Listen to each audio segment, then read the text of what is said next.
Picture this. It's 5 a.m. in Austin, Texas. It's still dark outside, and a phone on a nightstand just starts buzzing. Not like a normal text message, but non-stop. A constant vibration. It's not your friends, it's not your family, it's your systems. And you know, deep in your gut, something is very, very wrong.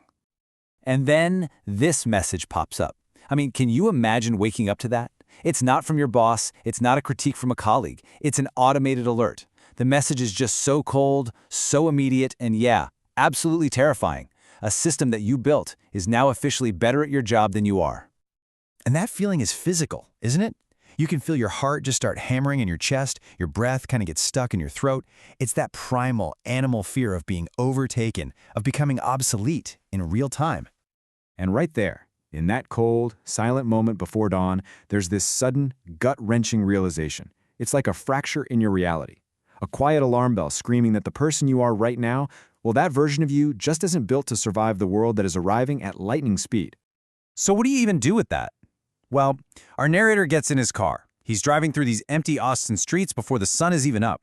He ends up at his co-working space, and of course, there's only one other person there, Maya.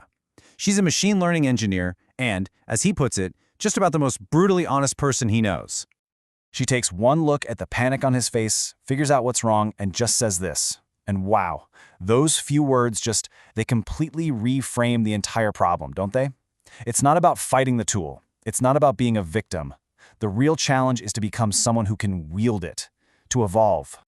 And to really get your head around the scale of this change, get this, just 2 weeks earlier, our narrator was testing a workflow with a new GPT-5 model, a process that used to take him 7 hours of tedious work extracting scenes and generating metadata. The model did it in 52 seconds. That is the kind of leap we're talking about here. In this experience, this whole 5 a.m. warning, it reveals a pattern that he starts seeing everywhere he looks. In this new reality that we're all entering, there are really only two paths. You either change or you get broken by the change. There's no middle ground anymore. Let's look at a real-world example. Take Tessa, a designer over in Brooklyn. These new AI models from Adobe, Midjourney, and Runway suddenly drop, and almost overnight, her expert-level work is now just considered average. Her clients start to leave. She's right on the verge of becoming obsolete. But here's the key. She didn't try to compete with it. She learned to direct it. She mastered how to ask the AI for exactly what she needed, how to chain different tools together. And she transformed herself into a design systems architect. Her output? It increased by 14 times. But here's the real insight, the thing that changes everything. Tessa's transformation wasn't just about learning new skills, it was about her identity. She realized her fear was completely tied to her old self, the person who was desperately clinging to a world that was already gone. The moment she let go of that identity, the fear just vanished. So it really boils down to this choice, a choice between two versions of you. You can be the old you, competing with AI, fearing obsolescence, and clinging to old skills. Or you can be the new you, directing the AI, embracing your own evolution, and building entirely new systems. The choice couldn't be more stark. And all of this leads to the central, clarifying idea of this entire story, the one insight that really changes everything.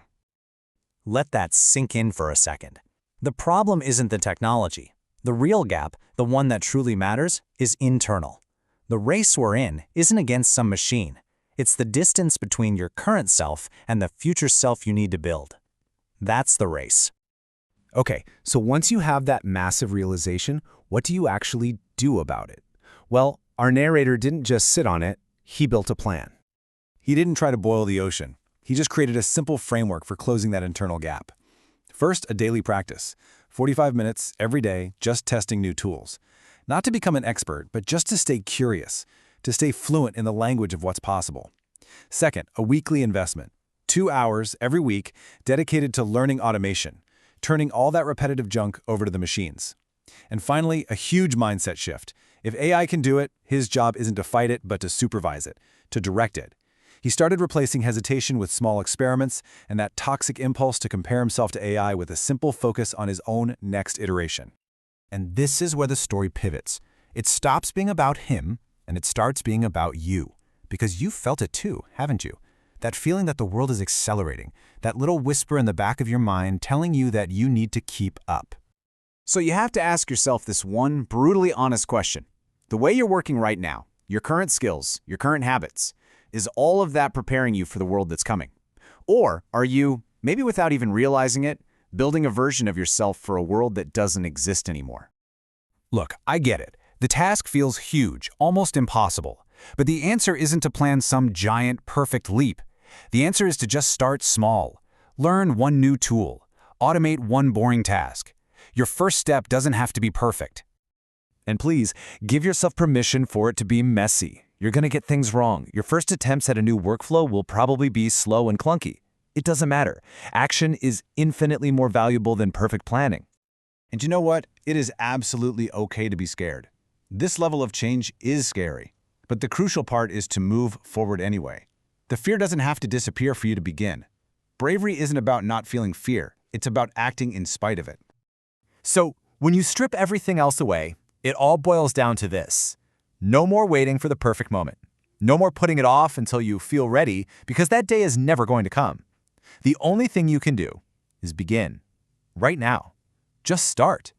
Because in the end, this was never really about technology. It's about your own evolution. The future doesn't wait, and it certainly doesn't ask for permission. It requires a new version of you.